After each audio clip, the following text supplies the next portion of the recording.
Hey there, how you doing? Here I am, hard at work, and what are you doing? Just goofing off and surfing the web, aren't you?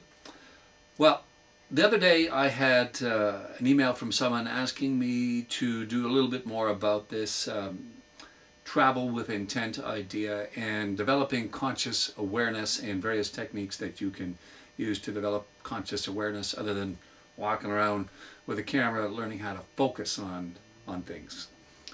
And I have to admit that I've been using several techniques, many techniques for the development of conscious awareness going back quite a few years. So it's sort of like second nature to me, but I'll share some ideas with you. Going back as far as I can remember, I guess I was about 10 years old and I was walking with my mother on the way to the bus, and it just had started snowing and there was a trace of snow on the ground. And for some reason we stopped and looked around and we could see our footprints on the ground.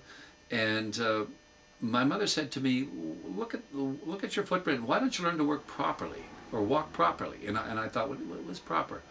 And she pointed out to me that my footsteps were very pigeon-toed and everybody else walked with their feet like this. Oh, it's a proper way to walk. Well, I had never thought of that before, but for the next several years, decade or so, I concentrated on where my feet were so that I could stop being so darn pigeon-toed and walk normally like everyone else.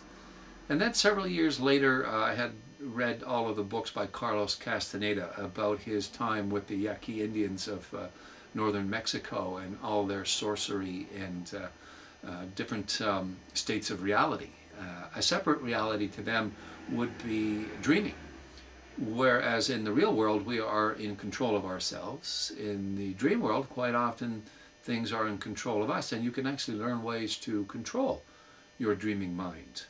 And one of the techniques is that you can learn to put your hand up to your face when you're sleeping and start looking at it and concentrate on your hand. And of course, when you do that, the first thing that happens is you wake up. But if you try it again and again, eventually you'll get to the point where you can see your hand in your dreams and not wake up, and then you can start to see more of that reality, including your whole body and the whole room. And that's sorcery. I wouldn't really go too far with that because you might walk off and forget where you left your body. So don't go too far there, folks. But those two techniques come to mind because I've been doing them for so long. And what's any of this got to do with travel? Well, basically it's a way to develop conscious awareness.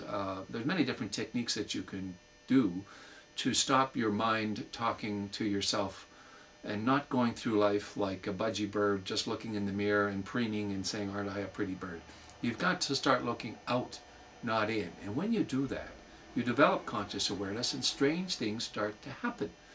And here's one example of what you could do. The next time you are on a trip somewhere in a strange environment, make sure you put some money, $5, in your pocket. And guarantee that you are going to give that money to somebody during the course of the day, even the next hour. And then you start looking at the world differently, like, how do I interface with the world? How do I meet people? You look them in the eye, you nod. Certainly if you do that with someone begging, they'll look back and nod because that's how they connect with you. But just giving money to the first person you see may not be the way to develop conscious awareness and to develop intent about how you're going to interface with the world. So you've got to start looking more seriously. And if you don't know what to do with that $5, I've got a good idea. Just send it to me, and I'll put it to good use. Anyway, have a good one on your next trip.